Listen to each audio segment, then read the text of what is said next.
Đang từ một weeaboo gạo cội trong thế giới 2D, tôi bỗng hóa game thủ lão làng lúc nào không hay với tựa anime mới lạ này, Shangri-La Frontier. Thoạt nhìn các anh em có thể liên tưởng tới một bộ anime huyền thoại về game thực tế ảo là Sword Art Online. Nhưng khoan hãy rời đi, Shangri-La Frontier còn làm tốt hơn những gì chúng ta tưởng tượng.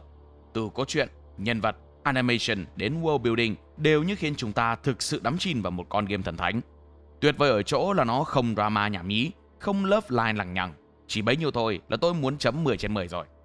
Dài dòng thế đủ rồi. Xin mời các anh em viewer hãy cùng Anime Rewind nằm xuống nơi nào êm ái nhất và bắt đầu hành trình nhập vai cầy cuốc cùng với thánh đầu chim ngay thôi nào. Đây là main của chúng ta, nhưng tạo hình quái dị này nằm trong một game rác nổi tiếng mà cậu ta đang cày. Giây trước vừa mới tiêu diệt chủng cuối xong, giây sau đã tặng ngay cho công chúa Feria một đá xuống thẳng địa ngục. Vậy là cậu đã hoàn thành xong game rác thứ N cùng với muôn vàn sự bực tức vì độ ngu ngốc của nó. Nơi này là thế giới hiện tại của nhân vật chính, thời đại mà game trên màn hình đã trở nên lạc hậu. Kỷ nguyên Full Dive VR bắt đầu thịnh hành với các con game bom tấn có đồ họa và hệ thống cực kỳ tối tân. Tuy nhiên, đâu đó vẫn tồn tại những quả bom xịt, có thế giới quan vô cùng ẩu thả và đồ họa âm trì địa ngục được xuất bản. Tất cả những thứ đó gọi chung là game rác. Hizutome Rakuro là một trong những kẻ biến thái thích săn game rác và phá đảo nó bằng kỹ năng của mình. Sau khi hoàn thành loạt game rác và rơi vào trạng thái tinh thần kiệt quệ, Rakuro được chị chủ cửa hàng game xinh đẹp Mana mời trải nghiệm con game thần thánh với hơn 30 triệu lượt đăng ký, Shangri-La Frontier. Shangri-La Frontier được phát hành vào mùa xuân năm ngoái bởi công ty UES, một công ty lớn chuyên về phát triển phần mềm. Hơn thế nữa, Shangri-La Frontier là con game được kỷ lục Guinness công nhận là có nhiều người chơi cùng lúc nhất, và dĩ nhiên không có chỗ nào để chê. Cho dù anti-fan có cố gắng moi móc thế nào đi chăng nữa thì cũng không thể tìm ra điểm yếu của nó. Bối cảnh thế giới trong Shangri-La Frontier là một vũ trụ giả tưởng với nền văn minh Trung Cổ, nơi mà các player có thể chinh phục quái vật và làm bạn với các NPC để mở ra nhiệm vụ ẩn, hòng đạt được item hiếm. Rakuro cũng nhanh chóng đăng nhập và chọn tạo hình nhân vật với cái tên quen thuộc hay được cậu sử dụng trong game là Sanraku. Sau một lúc loay hoay, Rakuro cũng chốt được nhân vật mình sẽ chơi là lính đánh thuê, có xuất thân nhà lữ hành với tạo hình cởi trần mặc quần đùi và đội mũ chim, trông chẳng ra thể thống gì. Vì để giữ danh dự cho Rakuro, tôi xin phép tiết lộ rằng cậu ta hoàn toàn không hề có sở thích biến thái khoe thân, mà chỉ đang tập trung build nhân vật sao cho dễ dàng hành động nhất. Thế nên cậu đã bán toàn bộ trang bị khởi đầu của player để lấy tiền mua sắm những món vũ khí mình mong muốn. Vốn là người không thích dài dòng, Sanraku skip luôn phần giới thiệu của game. Cái mà sau này cậu mới biết phần đó tiết lộ người chơi có thể chọn các phong cách chơi như học giả, thương nhân hay nông dân. Cảm giác chân thực và mượt mà từ những chuyển động của các nhân vật khác xa các game rác thường thấy làm Sanraku vô cùng phấn khích. Vì có xuất phát điểm là khu rừng dành cho tân thủ, Sanraku quyết định vừa thám hiểm khu rừng vừa tiến thẳng đến thị trấn khởi đầu Firstia. Trên đường đi, khi vừa kiểm tra xong các chỉ số của nhân vật, Sanraku bắt gặp một con goblin định lao vào tấn công mình. Vừa hay, cậu muốn test hệ thống chiến đấu nên ngay lập tức trang bị vũ khí và lao vào tiếp chiều với con quái vật. Với một người chơi pro như Sanraku, con goblin yếu ớt này chỉ một phát là nằm luôn. Tuy nhiên đối thủ sau đó lại không mấy dễ chơi. Con thỏ sở hữu thanh kiếm đỏ sắc bén và chuyển động nhanh nhẹn, quả thực đã làm khó Sanraku trong chốc lát. Cuối cùng thì Sanraku vẫn chiến thắng, nhưng lại không thể sở hữu thanh kiếm rơi ra từ Vorpal Bunny. Muốn có được nó, cậu phải có kỹ năng thích hợp, nên Sanraku đã tiếp tục đi farm quái để lên cấp. Và sau khi cho bay màu 50 con thỏ thì cậu cũng đã có trong tay 2 thanh kiếm đỏ yêu thích. Quái vật trong khu rừng dần trở nên yếu hơn so với level của Sanraku. Cậu quyết định skip thị trấn khởi đầu để đến Second Dell, nơi được trấn giữ bởi trùm khu vực, một con rắn khổng lồ với cái tên cực kiêu, Tham Thực Đại Xà. Con boss này được hệ thống khuyến khích nên chơi với tổ đội 3 người thì may ra mới có thể hạ được nó. Nhưng anh men nhà ta với bộ óc chiến thuật được tôi luyện từ hàng ngàn tựa game rác đã không ngại lao vào solo với con rắn và nhất quyết bắt nó phải mua vui cho mình. Cùng lúc này, xuất hiện ở thị trấn khởi đầu Firstia là một nhân vật có tạo hình cực ngầu với bộ giáp sắt cùng những trang bị cấp cao. Người như thế thì xuất hiện ở thị trấn tân thủ để làm gì? Tìm crush chứ còn gì? Đúng rồi đó, anh em không nghe nhầm đâu. Trông skin full giáp đồ sộ thế này thôi, chứ player này là nữ và cũng chính là Saiga Ray, cô bạn dễ thương thầm mến anh men Rakuro nhà ta. Cô nàng nghe nói Rakuro sẽ chơi Shangri-La Frontier nên đã đứng đợi ở làng tân thủ chỉ mong được gặp người thương. Nhưng xui cho cô, Sanraku không đến thị trấn khởi đầu mà đang phá đảo boss khu vực ở đầu cầu thị trấn đầm lầy. Quá thất vọng, Ray đã đăng xuất ra khỏi game khi không thể gặp được crush. Bên này, Sanraku cũng đã trang bị sẵn song kiếm và lao vào sống mái với con rắn. Sau màn thăm dò đối thủ bằng vài động tác cơ bản, Sanraku nhận ra rằng con này tuy là trùm của tân thủ nhưng cũng không phải thứ dễ đối phó. Chỉ cần nó đớp một phát là cậu sẽ về chầu ông bà. Hơn thế nữa, lớp vảy cứng như đá cùng nọc độc ở đuôi khiến cậu nhận đam liên tục. Cứ thế này thì Sanraku sẽ sớm ngỏm. Cậu buộc phải điều chỉnh chiến thuật nếu muốn giành phần thắng. Thời gian còn lại chỉ khoảng 4 phút. Sanraku bắt đầu phân tích và liên tục tung bạo kích vào người con quái vật. Sau mọi nỗ lực, cuối cùng Sanraku cũng đã kết liễu được con trùm khu vực đầu tiên dành cho tân thủ trong Shangri-La Frontier. Phần thưởng nhận được là thăng cấp một lúc 2 level và các vật phẩm hiếm từ con rắn. Tuy nhiên đổi lại thì lượng HP của cậu đang lao dốc không phanh. Sanraku lập tức gồng mình chạy thẳng về thị trấn phía trước để tìm chỗ hồi máu. Ngay khi tìm được nhà trọ, Sanraku ngay lập tức nhảy lên giường để cập nhật điểm hồi sinh. Tuy nhiên người tính không bằng Shangri-La Frontier tính. Lượng máu tụt về không nên Sanraku đã bị cưỡng chế đàn xuất. Sáng hôm sau, Sanraku ung dung tìm hiểu về thị trấn thứ hai và mua sắm thêm vật phẩm và trang bị cho mình. Thanh kiếm của lính đánh thuê đã bị gãy trong trận chiến hôm qua. Sanraku quyết định sẽ đầu tư cho mình một vũ khí chính mạnh hơn để nhắm đến vị trí top player trong Shangri-La Frontier. Nhưng trước hết, phải mặc quần áo vào cái đã. Vì một cái đầu chim và body bán khỏa thân long nhong trong thị trấn không phải là một ý kiến hay. Nhưng với cái bộ đồ mà Sanraku chọn thì tôi nghĩ cứ khỏa thân như vậy khéo lại hút các chị em hơn. Sau khi sắm trang phục, Sanraku ghé vào một cửa tiệm bán vũ khí và được chủ tiệm khuyên nên rèn vũ khí riêng nếu có vật phẩm tốt. Theo lời chủ tiệm, đầu chim đã đến đầm lầy lao tâm khổ tứ để đào khoáng sản. Bằng tất cả nỗ lực quậy đục nước trong bùn hơn 3 tiếng, Sanraku đã đem về một tấm da ếch, hóa thạch đầm lầy quý hiếm và một mớ quặng sắt để làm nguyên liệu. Những thứ này giúp cậu rèn được 2 món vũ khí đặc biệt là đoản kiếm đầm lầy, rất thích hợp với người chơi song kiếm. Trước khi ra về, ông chủ tiệm còn tốt bụng dặn dò Sanraku rằng không nên ra ngoài vào buổi đêm vì rất dễ gặp phải quái vật nguy hiểm. Tôi hiểu rồi. Hiểu rồi ở đây là hiểu nó nguy hiểm thôi, chứ anh đây chơi game không phải để trốn chui trốn lùi, mà để thách thức mọi giới hạn. Vừa bước ra khỏi tiệm, Sanraku cùng với món vũ khí mới quyết định chọn những con thú ban đêm để test hàng và tiện thể level up luôn cho nóng. Ở phía trước cây cầu vào Second Dell, Ray sau khi lục tung thị trấn khởi đầu mà chẳng thấy tăm hơi của Sanraku đâu thì cũng đã chạy đến đây để tìm Krat. Bằng một đường kiếm cơ bản, tham thực đại xà dụng ngay phát đầu tiên. Ray cũng tin rằng với trình độ của Sanraku thì chắc hẳn đã đánh bại con rắn và tiến vào thị trấn thứ hai mà không ngỏm lần nào. Bên này là chiến trường của Sanraku. Cậu đang giao chiến với Red Cap Goblin. Khác hẳn với những con Goblin lần trước, loại này di chuyển nhanh nhẹn hơn và có phần hiếu chiến hơn so với những con quái vật ban ngày. Nó liên tục gây nguy hiểm cho Sanraku, đặc biệt còn có tuyệt chiêu gọi cả họ vào hội đồng, khiến anh Main phải rơi vào hoảng loạn trong giây lát. Nhưng bị hấp tập thể là sở thích của Sanraku nên đời nào cậu bỏ chạy. Đang lao vào chơi cả lò nhà nó thì bỗng từ đâu một cơn gió cực mạnh thổi tới, quét sạch bầy Goblin mũ đỏ. Tuy nhiên, đỏ đi rồi thì đen lại tới. Má nó đen, Sanraku đã đụng độ quái vật đặc biệt trong Shangri-La Frontier, Lycagon dạ chiến. Cho các anh em dễ hình dung thì trong Shangri-La Frontier có tổng cộng 7 con quái vật thuộc thất chủng tối thượng. Chúng có sức mạnh bá đạo, nơi xuất hiện bất thường và cực kỳ khó để thảo phạt. Theo tiến độ hiện tại, mặc dù đã bắt đầu được 1 năm với hơn 30 triệu người chơi, nhưng chưa từng có player hay bang hội nào thành công tiêu diệt được một trong 7 con quái vật đặc biệt. Đến cả việc gặp được thất chủng tối thượng thôi cũng đã là một điều cực kỳ hy hữu. Quay trở lại với Main, méo hiểu là may mắn hay xui xẻo, ông còn vừa chơi game được ngót nghét 2 ngày đã vớ phải Lycagon dạ chiến. Kèo này cụ đi trần lạnh toát. Bản thân Sanraku cũng hiểu được mình chưa nghe bài trình nên không thể đánh với nó. Tuy nhiên, chạy không có trong từ điển của Main. Cậu cầm kiếm lao vào, định tới bến với con sói, nhưng Sanraku không phải là nhà vì cậu không có cửa. Càng đánh càng thấy tuyệt vọng, dù cho đã tủng hết sức, bung toàn bộ skill hiện có đến mức vũ khí sắp hỏng, thì cậu vẫn bị Lycagon tặng một vé về chầu ông bà sau một đòn tấn công nhanh như chớp. Thậm chí cậu còn chẳng kịp nhìn thấy nó đã làm gì. Tuy nhiên sau khi chứng kiến thứ sức mạnh vô lý này, Sanraku đã quyết tâm phải trở nên mạnh hơn và hẹn tái đấu với con chó đen vào một ngày không xa. Phần thưởng cho việc đụng độ với Lycagon của Sanraku chính là lời nguyền khiến cậu không thể trang bị vật phẩm ở những nơi nào bị đánh dấu, cụ thể là chân và thân.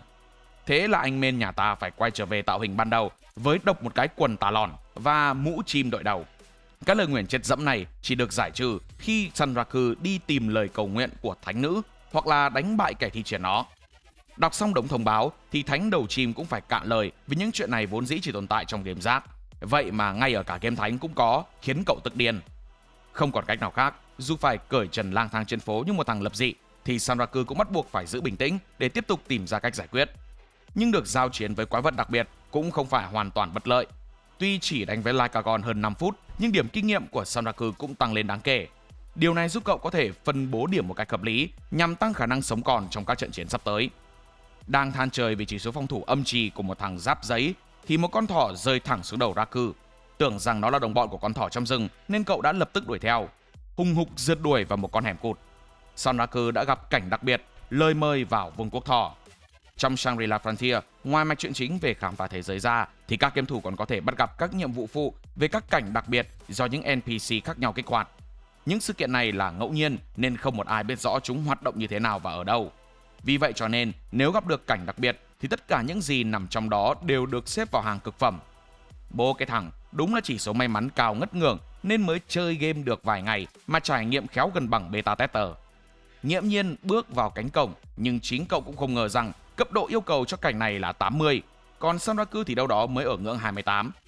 Cánh cổng mở ra đưa Sanraku vào thế giới Rabituza, nơi mà chỉ có loài thỏ sinh sống. Tại đây, cậu được chào đón bởi Imun, con thỏ ban nãy đã dẫn đường.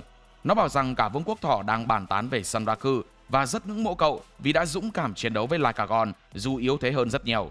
Sau màn chào hỏi dài vờ lờ cùng với cái miệng không phanh của Imun, chúng ta cũng biết được rằng Sanraku được mời đến đây bởi thủ lĩnh của vương quốc Visache, là một con thỏ với ngoại hình to lớn, chột một bên mắt và trang phục hệt như ông trùm của một băng đảng xã hội đen. Vì biết được Sanraku là người chơi đã chọc vào con chó bóng đêm, Visache cực kỳ thích thú và đã đề nghị cậu dành thời gian để làm việc cho ông. Trở lại với hiện thực, vì đang là kỳ nghỉ hè nên Ray lại tới tiệm game để tìm gặp Rakuro. Nhưng Rakuro thì chẳng thấy đâu nên chị Mana đã đoán rằng cậu đã ở lì trong nhà để cày game.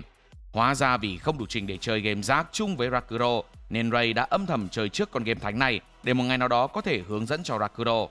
Dẫu vậy, cô vẫn chưa thể tìm gặp được crush trong game vì nét chơi lạ lùng của nó. Đúng là theo tình chạy mà trốn tình thì tình theo. Đen thôi, đỏ chắc chưa tới đâu. Trong lúc này, Sanraku vẫn đang miệt mài tìm hiểu về cảnh đặc biệt về vương quốc thỏ. Do rush hơi nhanh nên bối cảnh hiện tại trong game của Rakuro hoàn toàn khác so với phần hướng dẫn. Thay vì phải đối mặt với một con rắn khổng lồ thì trước mặt Sanraku bây giờ là một con thỏ size 3XL với lời mời hợp tác cực hấp dẫn. Anh Men thì vẫn chưa hiểu cái mẹ gì mà con thỏ cứ luyên thoa luyên thuyên về tinh thần Vopo hay huấn luyện. Nhưng với cái đầu nhảy số cực nhanh thì thánh đầu chim cũng vội vàng gọi một tiếng đại ca, khiến Visache mát hết cả ruột gan. Đàn em đã có lòng thì anh đây cũng có dạ. Visache ném thẳng một cái vòng vào cổ thằng đệ, trông chẳng khác nào xích chó. Với cái vòng này thì điểm kinh nghiệm Rakuro kiếm được sẽ được chia đôi, nhưng điểm thưởng khi lên cấp thì lại tăng gấp 2,5 lần. Visache bảo rằng việc này sẽ giúp Sanraku trở nên mạnh mẽ trước khi chui rèn qua khổ ải. Ban đầu tuy có hơi cay cú vì bị trói buộc, nhưng sau khi nghĩ kỹ, cộng đọc thêm 77-49 cái bình luận trên diễn đàn thì Rakuro cũng cảm thấy mình may vãi lờ khi không một ai biết được cái cảnh đặc biệt tại cung điện thỏ trừ cậu. Điều này giống như cậu đang hack game và có được lợi thế hơn gấp nhiều lần so với những người chơi trước đó. Để giải tỏa căng thẳng sau những giờ chơi game thánh căng cực kèm với việc có hẹn với thằng bạn cốt Katzo, Rakuro đã đăng nhập vào một tựa game rác có tên là Táo Bón Online. Tựa game này thuộc thể loại đối kháng và hiện tại có số lượng login cực kỳ khiêm tốn với chưa tới 100 mạng. Nhưng bằng một cách ảo ma nào đó mà máy chủ vẫn còn trụ vững tới tận bây giờ.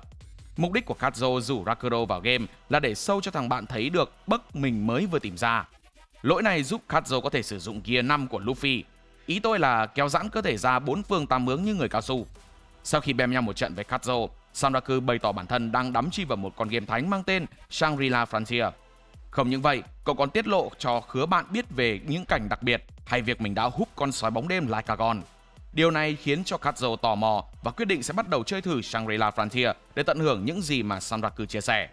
Tiện đang gặp nhau thì Katzo cũng cho Sanraku biết rằng một người bạn game của cả hai là Amane Thoa cũng chơi Shangri-La Frontier với cái tên Arthur Pensugon. Cô ả Butchie sau khi nhận được tin nhắn với nội dung tương tự thì đã thầm nhủ rằng sẽ chăm sóc đặc biệt cho thánh đầu chim nhà ta với tất cả những sự dịu dàng bậc nhất. Còn dịu thật hay không thì nhìn cái nhếch mép của cô ả thì tôi cũng đủ vã mồ hôi thay cho anh Men rồi. Cùng lúc đó, Sanraku cũng đã đăng nhập vào game để làm nhiệm vụ cho cảnh đặc biệt. Nhưng trước khi bước vào đợt huấn luyện, Sanraku cần tiến thẳng đến thị trấn thứ 3, Third Dima, để tránh việc phải tranh giành tài nguyên với lượng người chơi mới tăng đột biến vào kỳ nghỉ hè. Độc chiếm bảo bối dịch chuyển Imun vô cùng tiện lợi trong tay, Sanraku không phải lo lắng về việc tới lui giữa các thị trấn. Nhưng giờ thì cậu phải vắt chân lên cổ mà chạy khỏi các nữ player, bởi vì các cô nàng đã trông thấy một em thỏ dễ thương đi cùng với một thằng đầu chim kỳ quái. Dù đã cố chạy nhanh nhất có thể, nhưng Sanraku vẫn bị chụp lén và đăng hình lên các diễn đàn của game thủ. Bởi ta nói, số hưởng quá nhiều thì cũng không tốt đâu. Sau khi chạy ra khỏi thị trấn, tổ đội chim thỏ sẽ bắt đầu đi thử nghiệm sức mạnh của dấu ấn chó đêm. Tương truyền rằng khi quái vật cấp thấp hơn Sanraku bắt gặp cậu thì nó sẽ co giò bỏ chạy vì ảnh hưởng của lời nguyền. Do vậy Sanraku đã tận dụng lợi thế này, bỏ qua hết đám tép diêu để tìm tới thịt luôn một con trùm khu vực. Trước đó, Imun cũng đã cho Raku biết boss của vùng là một con quái có tên là kẻ đào bùn. Con trùm tấn công bằng cách phóng từ trong bùn lên trên cao, nên tốt nhất là phải hạn chế được chuyển động và phong tỏa các hướng di chuyển của nó. Nghe kèo chiến boss vùng trong đầm lầy có hơi toang, nhưng anh Chi vẫn phải cố mà hốc, vì chỉ có vượt qua nó, cậu mới có thể tới được nơi mình cần. Không phải đợi lâu, cuối cùng con quái cũng xuất hiện. Xuất hiện với tạo hình như phim kinh dị Mỹ những năm 2000, kẻ đào bùn là một con cá mập đồ sộ với 4 chân di chuyển nhanh nhẹn trong vùng lầy. Trái ngược với nó, Sanraku và Imun đang cực kỳ chật vật, di chuyển vì đang bị cưỡng ép vào trạng thái đi bộ. Đứng trước một cuộc đối kháng không cân sức với thiên địch của mình, Sanraku trở nên căng thẳng vì chưa nghĩ ra kế sách gì để đối phó với con quái vật. Trong lúc Sanraku còn đang tìm chiến thuật, con cá mập đã lập tức thi triển đòn đánh. Cậu phải sử dụng kỹ năng trượt vòng quanh để né gấp một đòn hiểm. Điểm kinh nghiệm đã tăng lên kể từ trận chiến với Lycagon. Giờ là lúc cậu áp dụng nó lên con cá mập gớm ghiếc này. Sau khi né được đòn của địch, Sanraku tung ra một cú chém chí mạng khiến con cá phải gào lên. Nhưng đam không đủ mạnh mà chiêu lại chưa hồi. Sanraku không thể tung đòn tiếp theo. Đối diện với đòn tấn công sắp tới, Sanraku né không được mà đánh tiếp cũng không xong. Đúng lúc này Imun lôi trong tay ra một cuốn sách phép và thi triển phép thuật để câu giờ cho anh chim. Bà mẹ, sao không làm từ đầu để anh đỡ nghĩ có phải hơn không? Lợi dụng lúc con cá mập chê còn đang sốc, tổ đội chim thỏ liên tục gây sát thương chí mạng hỏng kết liễu nó. Sau hàng loạt bạo kích, con cá đột nhiên biến mất khỏi tầm mắt của hai người. Những tưởng nó sẽ bỏ chạy, nhưng không phải như vậy. Nó chỉ đang núp lùm chờ để hốc trọn cả hai vào miệng. Dưới chân Raku bỗng xuất hiện rung chấn. Chắc chắn không phải do Eren mà là do con cá mập sắp sửa trồi lên để tấn công con mồi. Sanraku ngay lập tức ném Imun lên thật cao để bản thân bị con cá đẩy bay lên trời. Trong Shangri-La Frontier, khi kẻ đào bùn có lượng máu bị hạ xuống mức nhất định thì nó sẽ kích hoạt hành động đặc biệt là hất hai người chơi lên không trung. Nếu đang chơi solo thì xua kèo player sẽ ngọp vì nhận sát thương rơi chí mạng. Ngay lúc buông tay bỏ con mẹ nó cuộc thì Sanraku được Imun dùng phép dịch chuyển lên đầu con cá. Vì trong cú rơi tự do trước đã tích đủ động năng nên sau khi được dịch chuyển lên đầu cá thì vô tình Sanraku đã tác động một lực đủ mạnh để kết liễu nó. Còn bản thân mình thì ăn hên còn đúng 1 HP nhờ điểm may mắn. Tuy chiến thắng có hơi rủa một chút nhưng thôi, miễn thắng là được. Sanraku và Imun đã thành công lên đường tiến đến thị trấn Third Dima. Sau trận đánh thì Sanraku cũng thừa nhận mặc dù Imun là người được cõng nhưng trên thực tế thì Imun đang gánh anh chim còng lưng.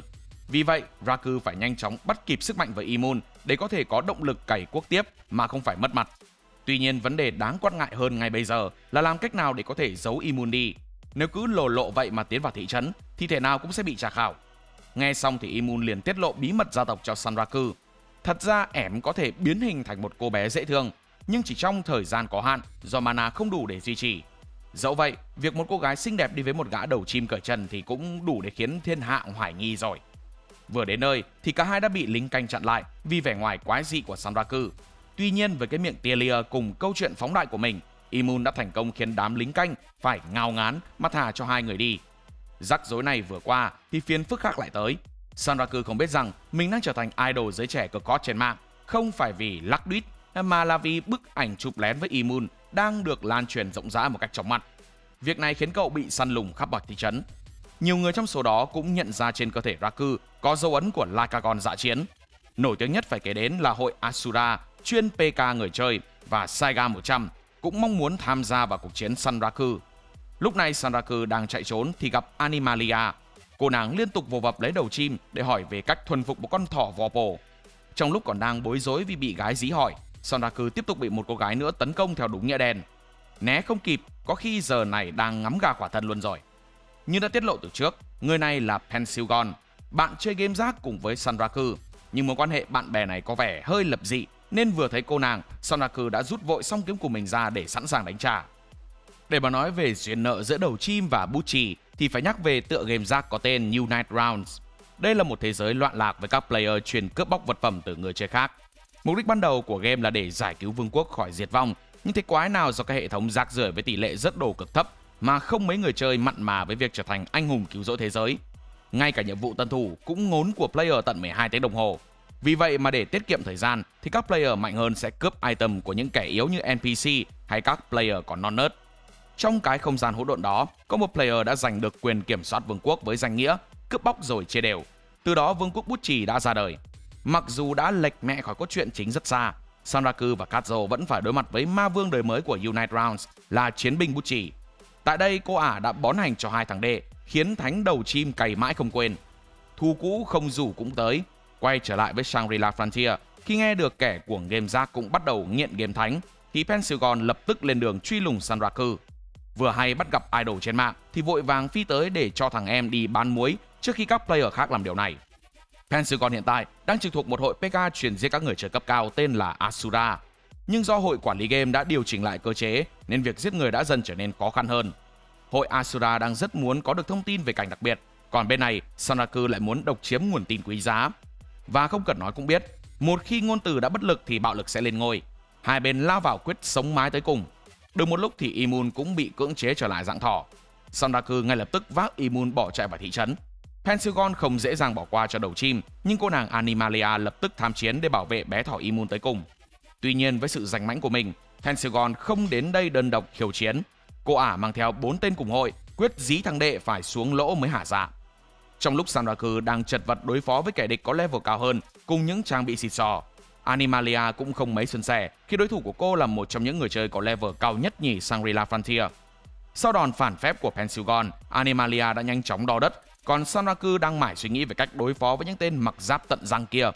Đúng lúc này thì Saiga Ray xuất hiện rồi tung ra một đường kiếm khiến mặt đất rung chuyển dữ dội. Chỉ bằng một chiêu vừa rồi, cô đã tiễn một tên về chầu ông bà ngay tức khắc. Quay ngược thời gian về vài tiếng trước, Ray đang buồn nẫu ruột vì không thể tìm được Rakuro trong game. Tuy đã được trị mana mách nước về tên nhân vật cậu hay sử dụng, nhưng dù có nỗ lực ngày đêm vẫn không thể tìm thấy crush của mình. Hay không bằng hên, ngay khi vừa đăng nhập vào game, Ray lúc này trong nhân dạng của Tiger Zero, được chị của mình cũng là chủ của bang hội Tiger 100, nhờ tìm giúp một người dắt theo một con thỏ NPC có tên là Sanraku. Nghe vậy, cô nàng lập tức lên đường và cuối cùng sau nhiều ngày thăm dò tìm kiếm thì cô cũng đã gặp được Crush và bảo vệ cậu khỏi những tên PK nham hiểm. Đòn đánh của Tiger Zero khiến Pentagon phải giật mình. Ban đầu cô ả tưởng rằng 4 tên dưới trướng mình dắt theo không đủ để hạ gục khứa bạn, nhưng khi vừa nhìn thấy Tiger Zero thì ngay lập tức nở một nụ cười thỏa mãn. Vui mừng chưa được bao lâu thì đối thủ hiện tại của cô quyết định dùng con bài tẩy. Khi vật phẩm của Pentagon đã đạt tới giới hạn, phe này cô ả bút chì lành ít giữ nhiều. Flashback là cảnh Ray ngày đêm nhớ về Rakuro. Cô nàng là một người nhút nhát và ít nói, còn Rakuro lại là một chàng trai hoạt bát và luôn tươi cười. Không biết từ lúc nào mà Ray đã đem lòng yêu mến Rakuro nhưng lại không dám bắt chuyện. Cô mong rằng một ngày nào đó mình có thể tự tin nói chuyện với Rakuro cho dù có là trong game đi chăng nữa. Và giờ đã có cơ hội đứng gần Crush. Cô nàng nhanh chóng ra mặt giúp đỡ dù Sanraku vẫn đang vô cùng cảnh giác với mình. Bên này Animalia đã kích hoạt một đòn tự hủy với lượng máu chạm ngưỡng giới hạn để kéo mình lẫn đối thủ bay màu. Lợi dụng tình hình rối loạn, Sanraku vội đạp lên đầu Tiger Zero để đánh bài chuồn. Mặc dù chỉ là một câu xin lỗi đến từ Rakuro, nhưng cũng đủ để làm trái tim Ray xao xuyến. Cô quyết định cho 3 tên còn lại đi bán muối vì tại lũ này mà cô chẳng thể trò chuyện được với Sanraku. Sau một hồi chạy trốn mệt mỏi, tổ đội chim thỏ cũng đã trở về Rabituza một cách an toàn. Lúc này Raku cũng nhận được tin nhắn từ Thoa về việc hẹn gặp cậu và Kazuo trong Unite Rounds để bàn chuyện bí mật. Đang suy nghĩ về cái tên Attack Holder thì Kazuo cũng nhắn tin cho Raku để nói về lời mời cực ám muội của Pentagon. Hai khứa quyết định sẽ đến để nghe bí mật từ cô nàng danh mãnh, cũng bởi vì tò mò và cả hai cũng là bạn bè chơi game thân thiết. Nhưng trước khi đến với Thoa thì Sanraku phải dốc toàn lực cho cảnh đặc biệt, buổi huấn luyện khốc liệt của Visace. Imun đưa Sanraku đến đấu trường Vopo chuyên dụng được Rabituza dùng để huấn luyện chiến đấu. Tại đây, nhiệm vụ của Sanraku là chiến đấu với 10 con thú mà Rabituza sở hữu và chỉ được phép sử dụng vũ khí Vopo. Nghe kèo có vẻ thơm, Sanraku ngay lập tức đồng ý và trở nên phấn khích vì nghĩ rằng mình có thể tập luyện thăng cấp thật nhanh để Pentagon không thể coi thường. Nhưng khi cánh cổng được mở ra, trước mặt cậu là một đàn sói có quả lông mày khá bảnh với cấp độ khuyến nghị là 65. Sanraku đã cảm thấy rất sốc vì thử thách này của Imun là quá khó đối với mình. Tuy nhiên lợi thế khi huấn luyện tại đấu trường là cậu sẽ không bị phạt điểm khi chết. Trong lần thử thứ 7, Sanraku đã nhận ra cách đối phó duy nhất với bầy sói đói này là tiêu diệt con đầu đàn. Cậu mặc kệ hết những con khác và tập trung tận diệt con chỉ huy. Sau khi kết liễu được nó thì những con còn lại bị cậu làm thịt trong phút mốt và hoàn thành vòng đấu đầu tiên. Sanraku cho rằng chỉ cần nắm rõ bản chất thì chuyện tiêu diệt được các con quái vật cũng sẽ trở nên dễ dàng hơn. Cậu bày tỏ sự quan ngại với Imun, mong rằng lần tới sẽ không phải là một bầy nhiều con nữa. Imun cũng thật thà đáp lại, vòng thứ 2 sẽ chỉ có một con thôi, nhưng mà là một con gấu với nhiều xúc tu. Phải mất tận tới 4 lần thì Sanraku mới có thể hạ gục được con quái vật số 2. Những con tiếp theo cũng được cậu nhanh chóng cho đi bán muối. Nhưng tuyệt nhiên, có một con quái vật mà sau tận 112 lần thử, Sanraku mới có thể đưa nó đi gặp Diêm Vương. Đó là một con đại bàng khó ưa. Nó cứ liên tục bay lên cao để cậu không thể với tới. Một khi cậu định tiến lại gần thì nó lại là một bãi khiến Sanraku đằng xuất liên tục, cay không thể tả. Sau 9 vòng đấu khốc liệt mà chỉ mới lên được 2 cấp, Sanraku bắt đầu rơi vào trạng thái điên loạn và yêu cầu Imun ngay lập tức thả luôn con cuối cùng để mình làm thịt. Đúng lúc này Visage xuất hiện và mở lời khen ngợi Sanraku vì đã hoàn thành xong 9 con quái một cách xuất sắc. Con thứ 10 cũng chính là con quái vật mà đích thân Visage bắt được để dành tặng cho Raku. Loại này là một con quái được đồng hóa từ cơ thể con người và một cây cổ thụ để kéo dài sự sống, nên với trình của Sanraku bây giờ thì không đủ để hạ gục được nó. Điều kiện của vòng cuối cùng đã được thay đổi từ tiêu diệt thành cố gắng sống sót trong vòng 5 phút trước con quái vật có tên là ma thụ ảo tưởng này. Nghe tới đây, Sanraku tỏ vẻ khinh địch, cho rằng chỉ cần chạy vòng quanh là xong. Nhưng nói chưa kịp dứt câu thì con quái đã đề ba bằng các đòn tấn công liên tiếp nhờ các rễ cây linh hoạt của mình. Sanraku ngay lập tức nhận ra cầm cự trong vòng 5 phút trước con quái vật có cấp độ 120 quả thật sẽ là một trận chiến vô cùng khó nhằn. Nhưng mãi sau này cậu mới biết, trong số hơn 30 triệu người chơi Shangri-La Frontier, Sanraku là người đầu tiên chiến đấu với con quái vật này. Mải mê né đòn của con quái không phải là ý hay, Sanraku bắt đầu phân tích và cần tìm ra được điểm yếu của nó để tấn công. Tuy nhiên, con quái vật này có các đòn đánh không theo một quy luật cố định. Sát thương vật lý không thể gây đam và tệ hơn nữa là nó còn búp thêm phép vào các ngón tấn công. Từ ma pháp hỏa, lôi hay băng, con ma thụ đều chơi được tất. Kèo đã căng, Sanraku nghĩ rằng mình có thể sẽ ngỏm trước khi 5 phút kết thúc. Nhưng sau phút giây suy sụp tinh thần, Sanraku đã tự nhủ không được buông thả bản thân như khi chơi game rác, mà phải trở nên vô đối kể cả trong game thánh. Quyết tâm xử gọn con ma cây rồi về nhà ngủ, Sanraku đã đột phá trực diện trước các đòn tấn công và tước cây gậy phép khỏi tay nó, khiến vẻ mặt con quái trở nên cay cú. Thời gian còn lại 2 phút, Sanraku vội vàng né tránh các đợt tấn công liên tiếp của gã ma cây, giờ đã phát điên vì mất đi hàng nóng. Bị con quái xỏ xích vào chân nên không thể né đòn. Sanraku đã ném cây gậy phép thuật của con quái lên không trung để dụ nó nhìn đi hướng khác và đồng thời làm ra vẻ mặt bẩn bựa khi lừa được nó để kết thúc 5 phút giao chiến địa ngục. Mặc dù đồng hồ đã ngừng đếm, nhưng con quái vật vẫn tiếp tục bùng phép để tấn công, khiến Raku chạy tụt cả quần. Tuy nhiên, thủ lĩnh Visage đã nhanh chóng tiễn con quái vật về miền cực lạc chỉ với một chiều duy nhất. Qua trận đấu này, ông ta đã được chứng kiến tinh thần Vorpal của Sanraku và công nhận cậu là một công dân danh dự của Rabithusa. Dù phần thưởng có hơi hẹo, nhưng Sanraku cũng đã được tập luyện hết mình, nên cậu cũng đành tiêu nghỉu mà chấp nhận cảnh đặc biệt mới sau khi cảnh cũ đã hoàn thành. Sau khi ngủ một giấc đã đời, Sanraku lại tiếp tục tìm hiểu về cảnh đặc biệt mở rộng sau khi hoàn thành khóa huấn luyện tại Rabithusa. Tuy nhiên vì lượng thông tin quá lớn nên Thánh Đầu Chim cũng đã skip luôn cảnh đặc biệt để đi tham quan thành phố và khám phá khu vực tiếp theo.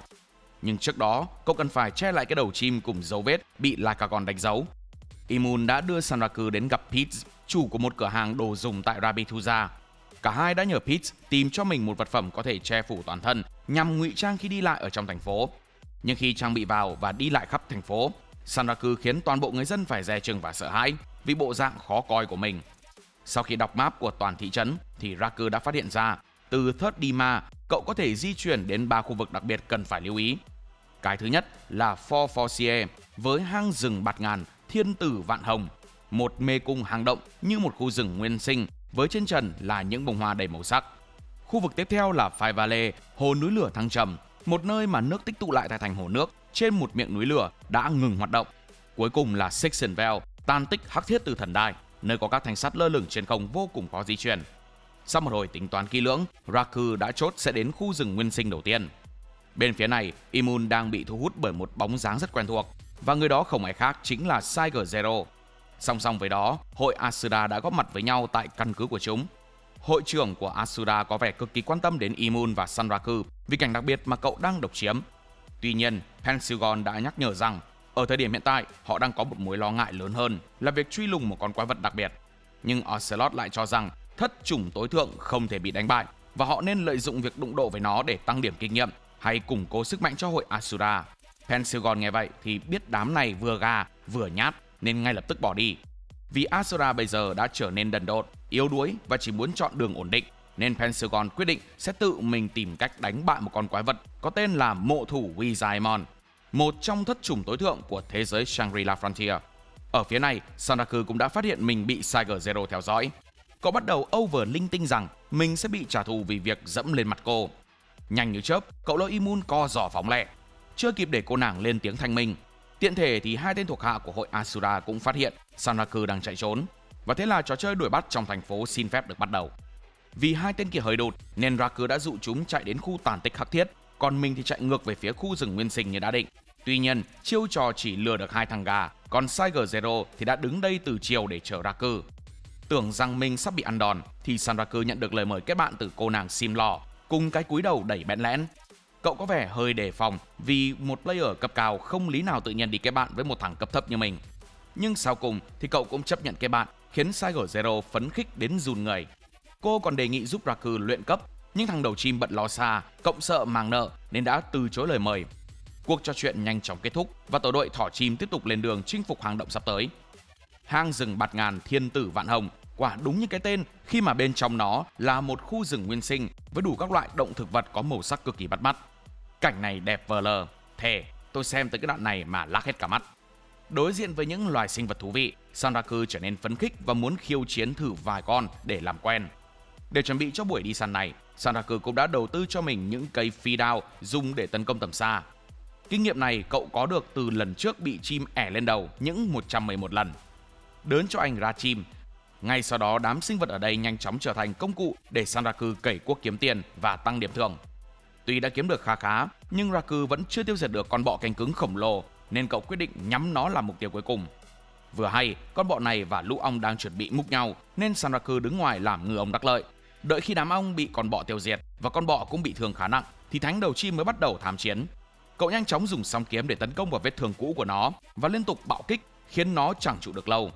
Tuy chiến thắng có hơi hèn, nhưng anh chim Seth chỉ cần thắng là ngon, những chuyện khác không cần để ý đến. Trên đường quay về thị trấn, sau khi thu thập được khá khá đồ ngon, Sanraku nhìn thấy xung quanh răng đầy tơ nhện và được Imun cho biết chùm khu vực này là con nhện Clown Spider.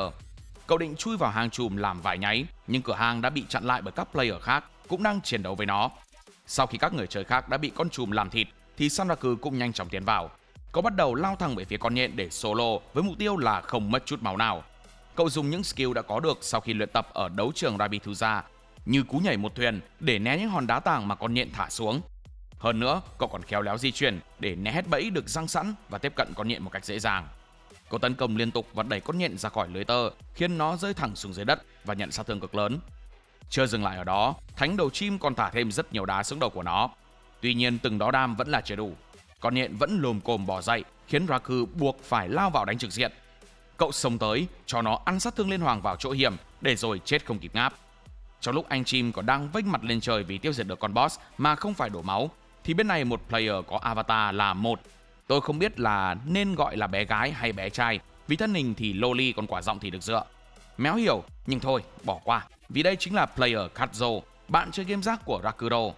Ôi Katzo đang thảo phạt con cá mập chê ở đầm lầy hôm trước, thì nhận được tin nhắn của Pentagon về lời đề nghị hợp tác trước đó. Trở về với thế giới hiện thực, cô nàng Simlaw Ray đang háo hức khoe với chị Mana rằng mình đã kết bạn được với Rakuro trong game. Cô nàng đến đây cũng là mong được nhìn thấy crush của mình, nhưng đã mấy ngày rồi mà Rakuro không đến. Chắc mầm ông nhõi này đang cày cuốc kịch liệt trong Shangri-La Frontier rồi. Nhưng khi tiêu nghỉu ra về thì cô nàng bắt gặp Rakuro đang đọc tạp chí trong một cửa hiệu ven đường. Nhờ cuốn tạp chí này mà Rakuro biết được Shangri-La Frontier sẽ có một đợt cập nhật cực lớn về những địa lục mới. Đây là điều mà Pentagon đã nói với hai khứa bạn trong cuộc họp ngày hôm qua trong game United Rounds. Cô muốn mượn sức mạnh của hai thằng này để tiêu diệt quái vật đặc biệt, mộ thủ Wizaemon. Chỉ có duy nhất một thời điểm thích hợp để thảo phạt con quái là vào đêm, mà bản cập nhật mùa hè được tải lên. Giờ mà không chơi thì già không có gì để chém gió với con cháu đâu. Nên dẫu ban đầu có hơi hoài nghi, nhưng hai khứa máu liều sau cùng cũng đồng ý với tài thuyết phục thân sâu của Pentagon. Hơn nữa, cô nàng cũng đề cao kỹ năng thuần túy nhiều hơn là level trong game. Vì vậy, Sanraku và Oikatzo là hai người hoàn toàn phù hợp. Thông tin về việc thảo phạt Wizaemon của Sanraku cũng đã đến tai thủ lĩnh Visache. Ông tỏ ra thận trọng và yêu cầu Sanraku phải cân nhắc kỹ với quyết định của mình, vì hiện tại cậu chưa đủ trình để đấu với Wizaemon.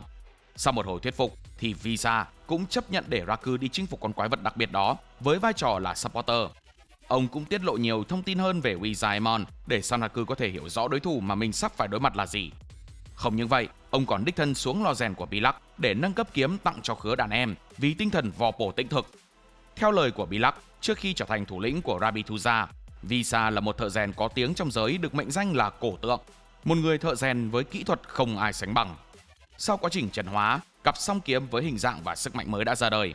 Tuy nhiên, kiếm mới quá bá so với level hiện tại của Raku, nên thánh đầu chim phải cật lực tập luyện tới level 50 thì mới có thể sử dụng được nó. Nhận hàng từ Visa xong, thì Raku cũng chót vội đến gặp hai người đồng đội tại một quán rượu vắng vẻ. Tại đây, họ bàn bạc các thông tin về đặc tính của Wizardmon. Vi trình của hai thằng này chưa đủ để tham chiến, nên Pensugon đã yêu cầu cả hai đến cày cấp tại tản tích khắc thiết từ thần đại. Cô cũng không quên gửi cho đồng đội những món vật phẩm mà cô tích trữ được trước khi rời đi. Nhận được order từ quý cô Bucci, cả hai lập tức lên đường cày cuốc để nâng cấp bản thân. Theo những thông tin Pensugon cung cấp, một khi vào trận với Wizardmon thì hắn sẽ bật kỹ năng khiến mọi đối thủ giảm cấp độ xuống còn 50. Mấu chốt ở đây là thành bại tại kỹ năng. Chỉ cần skill đỉnh thì cấp độ không còn là trở ngại. Cho nên những người chơi cấp thấp như Sanraku và Oikatzo mới có cửa được tham chiến trong lần này. Trở lại với tàn tích nơi anh Mên nhà ta sắp tham ngàn. Nơi đây có địa hình hệt như một con game thể loại khoa học viễn tưởng với các khối đen bay lơ lửng. Cả hai đang tán dốc vớ vẩn thì trên trần bỗng xuất hiện một khối tam giác màu đỏ rơi thẳng xuống dưới. Oikatsu ngay lập tức sử dụng kỹ năng đặc biệt của mình để hạ gục đối thủ chỉ trong một đấm. Tuy Avatar là một cô nàng chibi trông có vẻ yếu đuối, nhưng Oikatsu lại thuộc class chiến binh với sức mạnh và sức bền đáng nể. Sau khi mở màn nhẹ nhàng tại đại sảnh, hai người di chuyển đến khu vực được Pensugon chỉ định sẵn, và khu vực đó là một cái hố sâu không thấy đáy. Tuy có chút nghi ngờ, nhưng Katsuo vẫn xung phong nhảy xuống trước tiên, và anh chim cũng nhảy theo ngay sau đó. Nơi mà bọn họ trượt xuống là hồ ngầm Lệ Quang, một hồ nước nằm trong khu vực ẩn của khu tàn tích. Ở đây, cả hai người phải chiến đấu với một con thủy quái khổng lồ để lấy thật nhiều điểm kinh nghiệm. Tuy chưa đủ level để xài hàng nóng của Visa, Sanraku vẫn kịp nhót cho mình hai thanh kiếm có thuộc tính phá hoại do Bilak tạo ra. Không những vậy, thanh kiếm mới này còn cho phép Sanraku tạo sát thương xuyên qua lớp vỏ cứng của con thủy quái và tạo ra điểm yếu chí mạng. Nhờ đó mà bộ đôi có thể kết liễu nó dễ dàng và lên cấp nhanh chóng. Lúc này, Katsuo mới tiết lộ cho Raku biết là các bộ kỹ năng có thể hợp nhất lại với nhau, nhưng do ông này cố bỏ qua thị trấn khởi đầu nên bây giờ nghe như nước đổ đầu vịt. Quá cay cú vì bỏ lỡ rất nhiều thứ quan trọng, Sanraku đã lao vào cày cấp điên cuồng. Thành quả cho ngày thăm ngàn đầu tiên là hai người đã thăng lên cấp 40 và 42. Pensugon đã phải mắt tròn mắt dẹt vì hai ông con lên level như gió. Sau khi đã nghỉ ngơi đủ, bộ ba lên đường để tìm gặp một NPC đặc biệt chỉ xuất hiện vào đêm trăng tròn, Setsuna của quá khứ xa xôi, nhằm mở ra sự kiện ẩn đối đầu với Wizardmon. Nhóm bạn tiến vào một khu vực ẩn trong hang rừng nguyên sinh, khiến Sanraku phải há hốc mồm vì nơi đây vốn dĩ cậu đã từng phá đảo. Ở phía bên kia của hang động là một cánh đồng hoa bỉ ngạn đỏ rực. Tại đây, câu chuyện về quá khứ bi thương của mộ thủ Wizardmon dần được hé lộ. Wizardmon từng có một tình yêu đẹp với Setsuna như bao người bình thường khác. Tuy nhiên do một biến cố nhỏ mà Setsuna đã qua đời đột ngột. Kể từ đó Wizardmon đã luôn bảo vệ mộ của cô. Ngày dài tháng rộng, thời gian cứ thế trôi qua, đến cả Setsuna cũng không biết mình đã chết từ bao giờ. Nhưng Wizardmon vẫn bị trói buộc vào quá khứ bi thảm ấy. Bằng cách sử dụng ma lực từ ánh trăng, hắn dựng nền kết giới để bảo vệ nơi này và không cho bất kỳ ai có thể xâm phạm. Setsuna đã không còn vấn vương gì về thế giới này nữa, nhưng vì lo lắng cho Wizardmon nên cô không thể siêu thoát. Vì thế mà cô đã nhờ nhóm của Pensugon giúp người mình yêu được yên nghỉ. Lời nhờ vả chân thành đó khiến cô nàng Bucci phải rung động và quyết định lập hội tiêu diệt Wizardmon để giúp Setsuna hoàn thành tâm nguyện. Quá bất ngờ vì tính cách xa lạ này của Pensugon, Sanraku và Oikatzo được dịp móc mỉa những hành động xấu xa của cô nàng trong quá khứ. Hậu quả là cả hai bị Pensugon cho ăn hành ngập mồm vì cái tội bếu giếu trị đại. Sau khi gặp NPC đặc biệt, Sanraku đã tập trung cày cấp điên cuồng đến tận tối muộn. Cậu liên tục thả phạt những con rắn khổng lồ tại hồ ngầm ẩn và thành công leo lên cấp 51. Tiếp đến, Sanraku sẽ nhờ Imun hướng dẫn cách cường hóa kỹ năng để chuẩn bị cho trận chiến quyết định.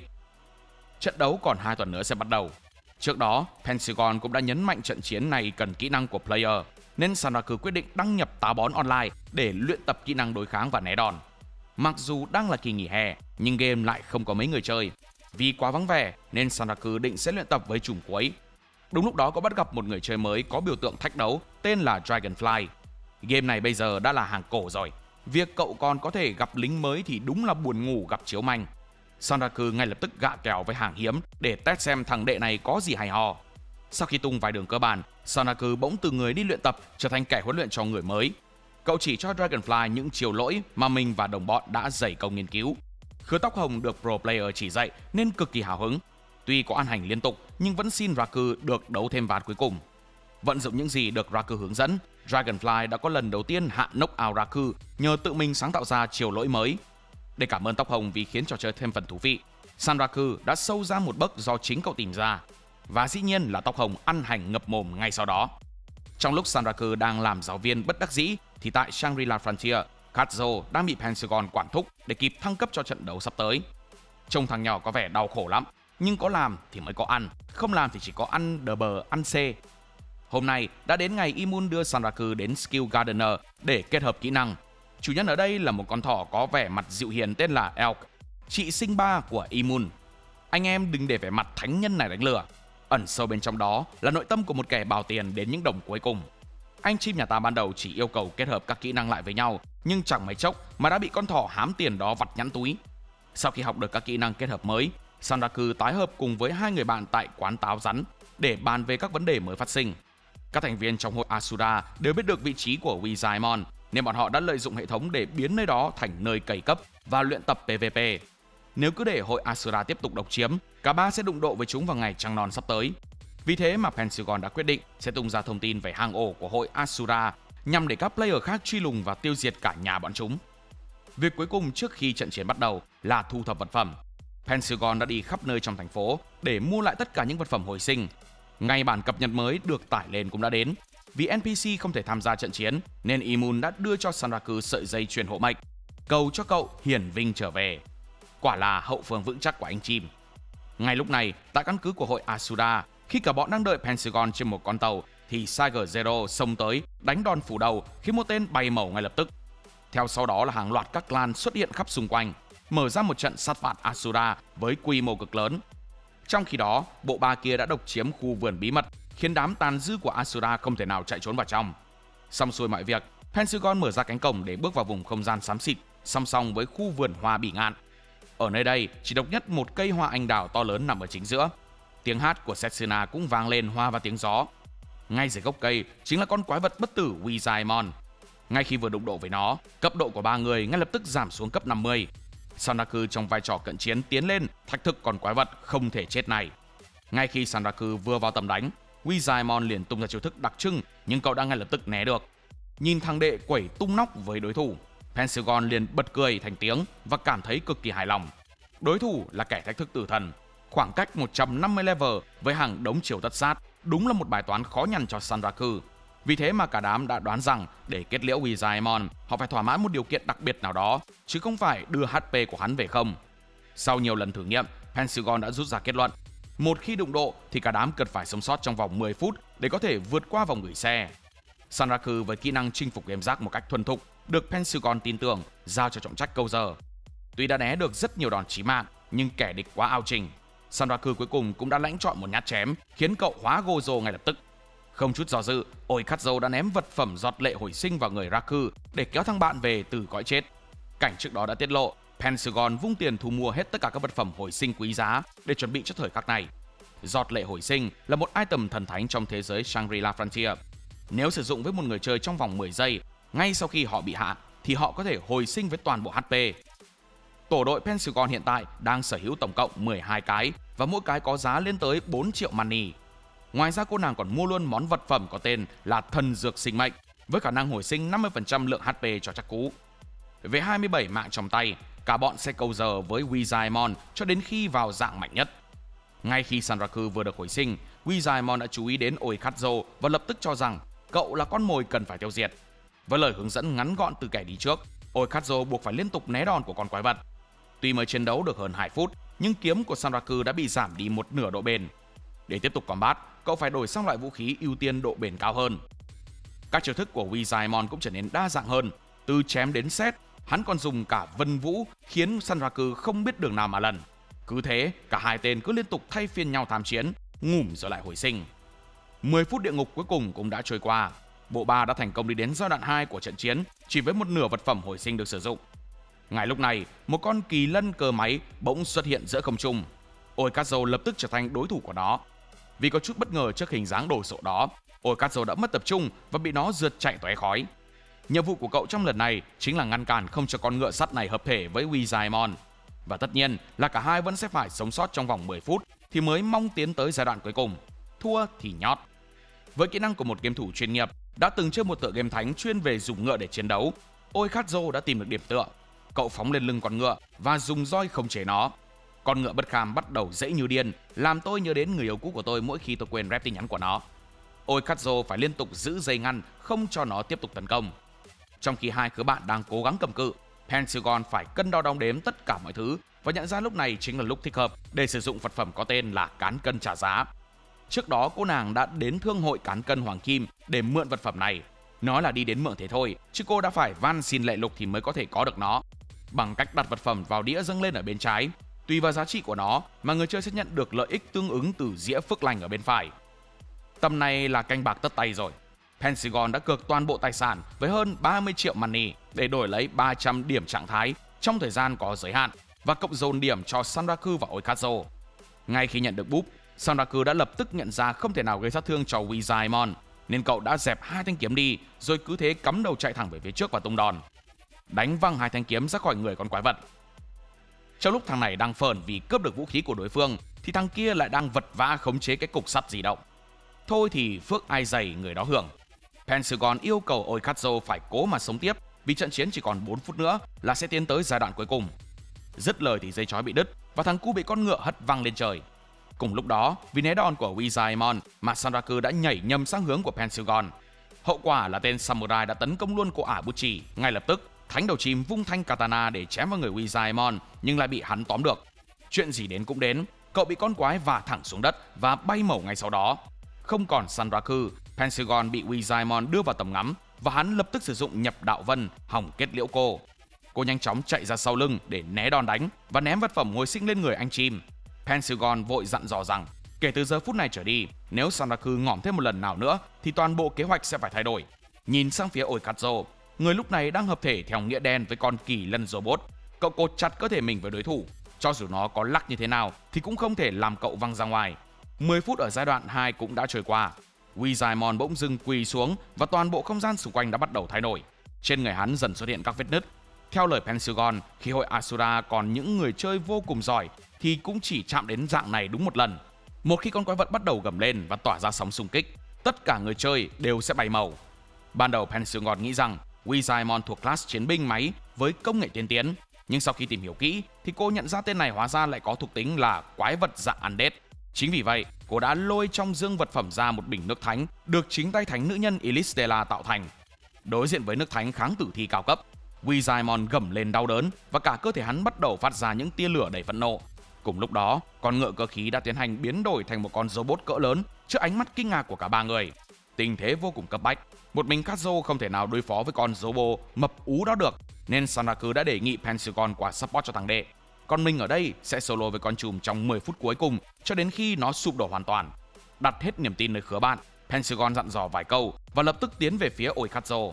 Nếu chỉ cầm cự cho đến khi hết thời gian thì đối với Sanraku chẳng khác nào đang chơi game rác. Cậu quyết định sẽ chiến hết mình với con trùm để thỏa mãn bản thân. Bình nước thánh lúc nãy cũng đã khiến Wizardmon không còn miễn nhiễm với sát thương vật lý. Sanraku chớp vội thời cơ, thay đổi toàn bộ các trang bị và tiến hành màn phản công độc nhất vô nhị trong thế giới Shangri-La Frontier. Tuy nhiên, những sát thương mà Sanraku tạo ra chưa đủ để làm giảm lượng máu của kẻ địch. Cậu quyết định sẽ dùng tuyệt chiêu trị giá 80.000 money đã mua ở chỗ con thỏ láu cá. Với song kiếm thố nguyệt, quả đúng là không còn đòn đánh nào thích hợp hơn đao pháp Vorpo, bóng trăng đáy nước. Như kết hợp các đòn đánh, Sanraku liên tục gây sát thương chí mạng lên cơ thể của Wizardmon. Phía Oikatzo thì không mấy ồn ào như bên Sanraku. Cậu liên tục bị con robot béo múp kia dí chạy tụt quần. Với niềm kiêu hãnh của một game thủ chuyên nghiệp, Oikatzo không muốn chỉ đơn thuần là câu giờ. Tuy nhiên nói thì dễ hơn làm. Mới kịp móc dây roi vào cục sắt di động, Oikatzo đã bị nó quật cho hít mùi nhang ngay tức khắc. Pentagon thì nhìn ông con tấu hài mà chỉ biết lắc đầu ngao ngán. Hết cách, trong lúc cô nàng dụ con quái vật thì Oikatzo phía này sẽ tiến hành chơi đồ. Chỉ cần cắn một viên thôi sẽ đạt đến cấp độ tối đa. Dù có rủi ro nhưng Kazuo chẳng mảy may suy nghĩ mà cho ngay vào miệng.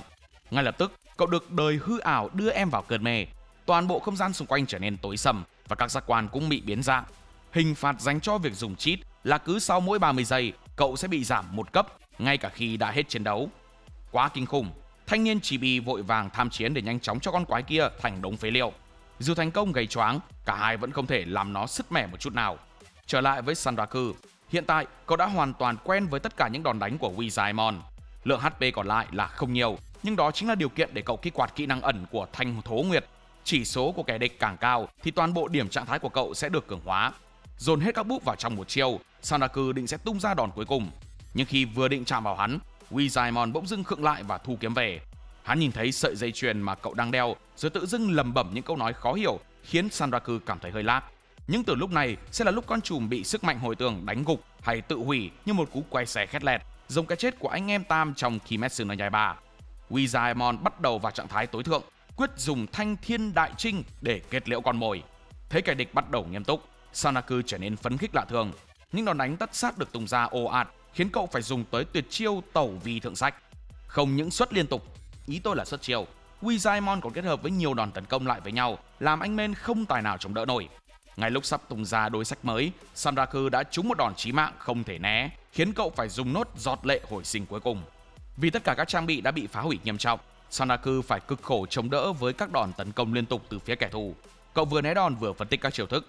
Tuy không tránh được việc bay màu, nhưng nhờ tuyệt kỹ tối thượng tự mình hồi sinh đã giúp cậu có thể cầm cự được trước khi nghĩ ra cách đối phó. Thứ nguy hiểm nhất trong đòn cuối Thiên Thanh chính là việc ức chế người chơi né tránh.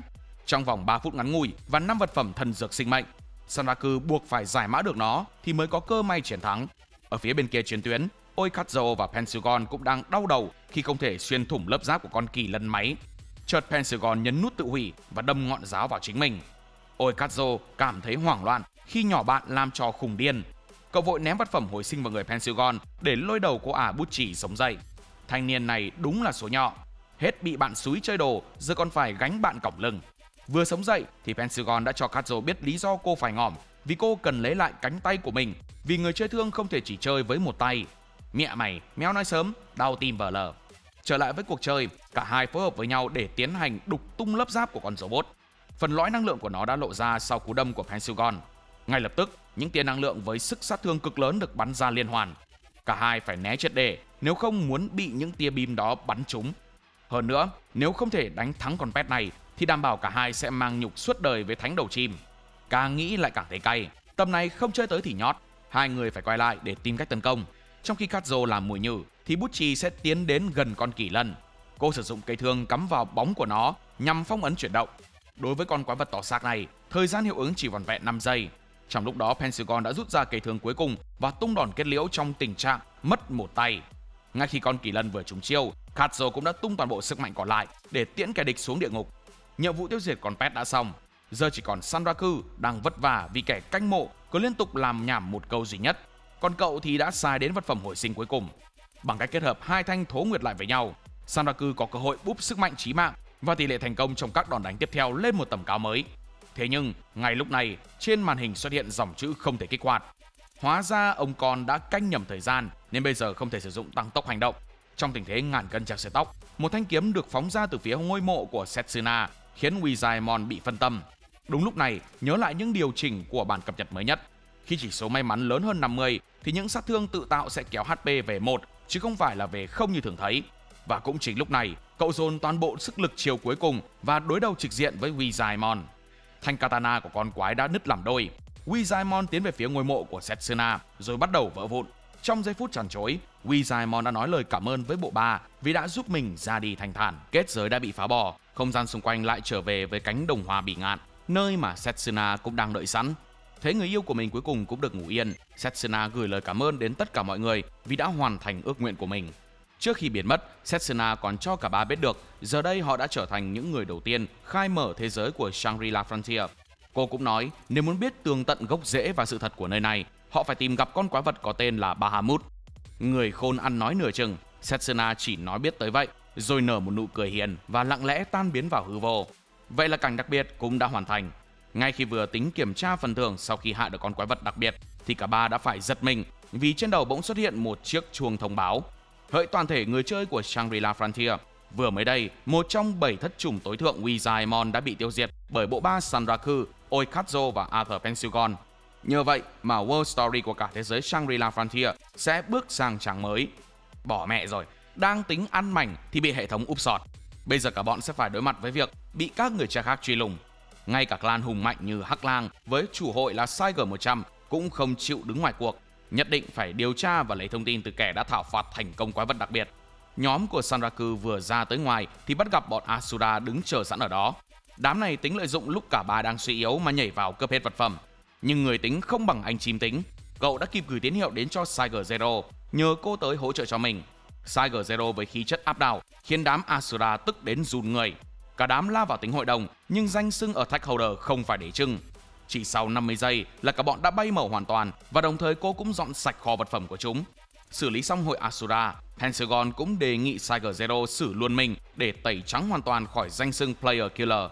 Bên cạnh đó, cô cũng muốn thử tất tay với Attack Holder, người có hỏa lực mạnh nhất thế giới Shangri-La Frontier trước khi chầu ông bà.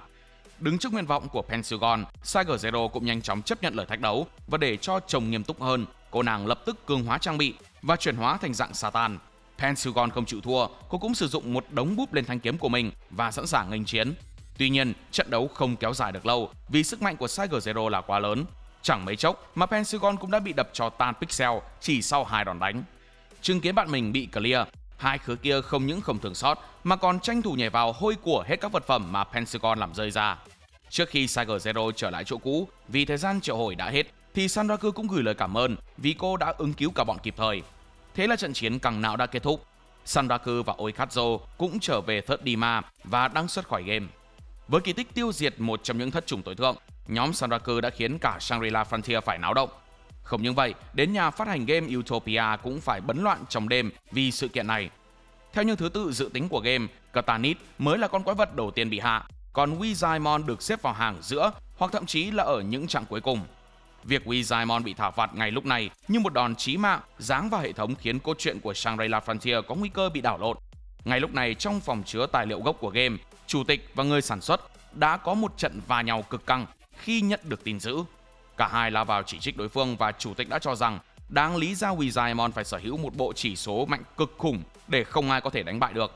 Chứng kiến cảnh tượng bát nháo trước mắt, giám đốc Sakai đã phải ôm bụng chịu đựng cơn đau dạ dày đang hành hạ mà tiến bước vào trong để ngăn cản hai con hổ cái. Nhưng chưa kịp làm gì thì đã bị song cước vào bụng. Quả này chắc phải nhập viện nằm cả tháng mất. Hôm nay, Sanraku quyết định sẽ đăng nhập vào game để kiểm tra phần thưởng mà hôm qua đã nhận được. Ngay khi vừa mở mắt, cậu nhận được lệnh của Visa yêu cầu phải đến cung điện thỏ ngay lập tức. Visa cảm thấy rất vui vì thằng đệ đã làm được những điều mà trước giờ chưa ai từng làm và muốn cho Sanraku biết được sự thật của thế giới. Để làm được điều đó, Sanraku cần phải làm cho Visa một số nhiệm vụ chạy vặt. Cậu sẽ phải đến tàn tích thành cổ để thu thập vật phẩm và sau đó mang về nộp cho đại ca. Ngay khi Visa vừa rời đi, Sanraku lập tức mở bảng điều khiển và nhận ra mình đã được thăng lên cấp 78 cùng một đống item kèm kỹ năng thượng hạng. Ở phía này, Pentagon đang đi đến khu vườn hoa bỉ ngạn cùng với vài bông hoa trắng muốt để đặt lên mộ Setsuna. Cô đã định bỏ game sau khi bị Tiger Zero kết liễu, nhưng cuối cùng vì tò mò về sự thật của thế giới và cái tên bà Hamut, cô nàng quyết định sẽ điều tra đến tận cùng. Cả ba tụ họp lại quán quen để bàn về một nơi gọi là Inventoria, với đầy đủ cả mớ trang bị khoa học ngoại hạng. Thậm chí Sanraku còn cho rằng với cái đống cơ khí kia thì cậu hoàn toàn có thể chấp hết các player trong thế giới Shangri-La Frontier. Theo như Pentagon tìm hiểu, những cục sắt máy trong không gian lưu trữ kia cần một nguồn năng lượng gọi là lò phản ứng ET ngoài quy chuẩn thì mới có thể kích hoạt được. Tuy nhiên, thông tin về món item này ở hiện tại vẫn đang là con số không tròn chỉnh, nên việc để sử dụng được những món đồ trong đó dường như là bất khả thi. Tôi có nè, Oikazo chợt cất lời khiến cả hai khứa bạn phải ọc vội đồ ăn ra khỏi miệng. Thì ra vì Kazo đã chiến đấu với con kỳ lân máy nên cậu đã nhận được món đồ đó như một phần thưởng. Nhưng xui thay, món đồ đó đã bị hỏng và không có bất kỳ ai ở thị trấn này nhận sửa chữa. Sanraku ngay lập tức nghĩ đến những thợ rèn đặc biệt ở Rabituza và đề nghị tự mình tìm người sửa chữa. Tuy nhiên, Oikazo không thể cứ thế trao một món đồ quý giá mà không có điều kiện gì. Cậu yêu cầu Sanraku chia sẻ bí mật về cách thức kích hoạt cảnh đặc biệt mà anh chim đang che giấu. Ấy vậy mà sau khi nghe xong giải thích từ Sanraku, cả hai đã không khỏi tức điên vì vốn dĩ cấp 20 là level mà họ đã vượt qua từ lâu. Biết không thể mo được thông tin gì thêm, Oikazo ném luôn cái lò phản ứng vào mặt Raku thay cho sự cay cú. Tạm gác chuyện cảnh đặc biệt qua một bên, Pentagon đã đề nghị thành lập một ban hội mới với Sanraku và Oikazo. Mục đích lập clan là để thảo phạt quái vật đặc biệt để kiếm tiền thưởng. Thủ lĩnh và tên hội cũng nhanh chóng được đặt ra. Giờ đây cả ba sẽ nâng ly chúc mừng sự ra đời của băng du lang cùng vị thủ lĩnh mới Arthur Pentagon. Đang lúc thảo luận sôi nổi thì một thanh niên bỗng bước vào và hỏi thăm tung tích của bộ ba sát phạt Wizaemon. Nhận ra biến đã tới, cả ba cút vội khỏi quán trước con mắt ngỡ ngàng của chàng trai trẻ. Sanraku lúc này cũng nhờ Imun mở cổng để trốn vào Rabituza và bắt đầu đi nâng cấp các kỹ năng. Nhờ rút kinh nghiệm từ lần trước, cộng với việc đang rất mồm tơi, Sanraku đã không còn bị con thỏ hám tiền bảo nhãn túi nữa. Vì thủ lĩnh đang không có ở vương quốc, Sanraku đành đem lò phản ứng đến cho Bilak xem thử. Cũng không mấy ngạc nhiên khi Bilak không thể sửa chữa được vật phẩm này. Tuy nhiên cô cũng tiết lộ rằng để xử lý đồ của thần đại thì phải trình cổ tượng cỡ ông già mới làm được. Nhưng Sanraku không thể chờ visa trở về. Cậu gợi ý cho Bilak phát triển thành cổ tượng để xử lý món đồ trước mắt. Sau màn thuyết phục văng nước miếng của người chim, Bilak cũng đã đồng ý sẽ cố hết mình để tiến hóa lên cổ tượng. Hăng hái là vậy, nhưng làm thế nào để tiến hóa Bilak thì Sanraku mù tịt. Vì vậy cô thỏ nâu liền giải thích rằng để trở thành cổ tượng cần hai vật phẩm quý hiếm. Chúng bao gồm vũ khí di sản từ thần đại và đơn vị vận dụng ma lực. Trên lý thuyết là thế, nhưng để tìm được thì không phải điều đơn giản. Cơ mà Sanraku đã lôi từ Inventoria ra một món vũ khí di sản, nên giờ đây cả bọn chỉ cần tìm đơn vị vận dụng ma pháp nữa là ngon. Trước khi lên đường, Bilak và Imun buộc phải ngụy trang để tránh bị phát hiện nơi đông người. Vì vậy mà cả hai đã nhảy lên người Raku để giả vờ làm trang bị của cậu. Sau khi ngụy trang xong, trông Sanraku bây giờ không khác gì một thằng dở hơi với đống đồ lùm xùm đang quấn lên người. Chỗ mà nhóm Sanraku cần đến chính là con đường vinh quang của quá khứ. Nơi đó cách khá xa nơi ở hiện tại nên cả bọn phải lên đường ngay lập tức. Trên đường đi đến tàn tích thành cổ, họ sẽ phải băng qua một khu vực có tên là hẻm núi của linh hồn cổ xưa với một lượng lớn undead và chướng khí ngập tràn. Để đối phó với những lời nguyền trong hẻm núi, Sanraku trong bộ dạng dị hợm cần phải tạt vào cửa hàng đạo cụ để sắm cho mình những trang bị có thuộc tính thánh. Sau một hồi di chuyển, cả ba cũng đã tới được hẻm núi. Đúng như mô tả, nơi này ngập tràn oán hận và khí độc bủa vây, khiến toàn bộ không gian xung quanh trở nên cực kỳ u ám. Tuy nhiên, thánh đầu chim nhờ vào dấu ấn Lycagon mà đã xua tan chướng khí và đồng thời cũng khiến các con quái vật cấp thấp bỏ chạy tán loạn khi nhìn thấy cậu. Sanraku tiếp tục ung dung tiến bước mà không gặp bất kỳ trở ngại nào. Lúc lâu sau, một con quái vật với tạo hình kỳ dị được gọi là tướng quân Dullahan xuất hiện chặn đường Sanraku. Bởi lẽ giống như Eren nên con quái vật chẳng thể nhận ra dấu ấn Lycagon trên người anh chim. Vì vậy mà nó không chút do dự lao lên định bem nhau với cả bọn. Tuy tên này có level cao hơn, nhưng Sanraku là người đã chiến thắng Wizaemon nên việc hạ gục tên này cũng không phải là điều gì quá khó khăn. Cậu nhanh chóng làm cho tên kỵ sĩ này té khỏi lưng ngựa và nhờ Bilak cho hắn một búa văng thẳng lên trời. Tiếp sau đó là màn phối hợp cực mượt từ một thằng chim và hai con thỏ. Cả bọn thành công đánh cho tên kỵ sĩ undead phải tan xác. Sau khi hạ được kẻ địch, Sanraku nhận được vật phẩm là một thanh kiếm rỉ sét. Cậu định sẽ mang đi bán, nhưng Bilak bảo cái này vẫn còn cứu được nên cô sẽ sửa cho cậu sau khi trở về Rabituza. Tiếp theo, cả nhóm tìm đường tiến đến chỗ con trùm. Boss khu vực này là một con quái vật có tên là Humming Lich. Nó vốn dĩ là một bộ xương di động và có thể dùng được chú thuật, nên Sanraku đã nhanh nhẩu lao vào giáp lá cà trước khi nó kịp bắn phép. Tuy nhiên với những trang bị hiện tại của mình, anh đầu chim không thể nào gây được sát thương lên con quái, mà chỉ có thể lui về sau để đảm nhận vai trò support. Nhiệm vụ của Sanraku bây giờ là câu kéo càng nhiều thời gian càng tốt để Bilak có thể tập trung rèn thanh kiếm vừa mới nhận được từ tên kỵ sĩ bóng tối. Để phản đòn từ con quái, Imun bắn phép khiến bộ xương như nổi điên và phân thân ra làm 7. Một con đối phó đã mệt, nay số lượng đã lên đến 7 thì thực sự quá khó cho Sanraku. Cậu không thể tiếp tục nhảy loạn xạ vì mỗi con lại có một năng lực khác nhau. Ngay lúc này, Bilak đã ném thanh trảm thủ kiếm đã được mài sáng bóng cho Sanraku. Nhờ thuộc tính từ nước thánh nên thanh kiếm đã có thể gây sát thương cho con quái vật. Nhưng do được làm vội nên độ bền chỉ giới hạn trong 8 nhát chém. Nhiều hơn 8 thì cả bọn cút. Bây giờ vừa chiến hết mình mà còn phải cân đo đong đếm sao cho vừa đủ 8 nhát. Đây quả thực là một thách thức lớn cho Sanraku. Trước hết, cậu nhận ra rằng những bản thể này là phân thân dùng chung HP với bản chính. Mới lãnh một nhát thôi đã gào lên như vậy thì chứng tỏ HP chúng đang có là không nhiều. Vì vậy, Sanraku đã soạn xong chiến thuật cho riêng mình và bây giờ cậu chỉ cần thực hiện hóa nó. Đầu tiên, cậu sử dụng một loạt kỹ năng cường hóa và điều chỉnh HP để có thể nhận được lợi ích tối đa từ kỹ năng tăng tốc các hoạt động. Tên thứ nhất Raku nhắm tới là một tên cung thủ tầm xa vì nó là con có đòn đánh khó chịu nhất. Chỉ với một chạm, đầu con quái đã rơi xuống ngay tức khắc, khiến nó bốc hơi ngay và luôn. Tiếp sau đó, cậu hạ liền một mạch 5 con phần thân và chỉ còn lại duy nhất một bản thể là con cầm trượng nấp sau tất cả. Đối với bản thể thật, Sanraku không thể hạ được nó chỉ sau một nhát chém. Vì vậy mà Bilak đã xuất hiện để hỗ trợ. Cô dùng búa đập bồi thêm một phát vào thanh kiếm đang cắm trên cổ kẻ địch, thành công khiến nó tan biến khỏi chỗ này. Sau khi hạ được con trùm, cả bọn lên đường đến thị trấn thứ 8. Tại đây, sau khi Sanraku cập nhật địa điểm thành công, thì Bilak nói rằng cô muốn trở về Rabituza để sửa lại thanh trảm thủ kiếm. và thế là cả bọn đã giải tán vì Sanraku bịa ra lý do muốn khám phá thành phố mới nên không muốn đem Imun theo. Vào lúc cả hai rời đi, Sanraku lập tức quay trở lại hẻm núi cổ xưa để thách thức loài sinh vật nguy hiểm được gọi là bọ cạp pha lê. Cậu nhanh chóng leo lên đỉnh núi để được đụng độ với quái vật cấp 100. Khi vừa lên đến nơi, Sanraku không khỏi ngạc nhiên vì độ lung linh của khu vực này.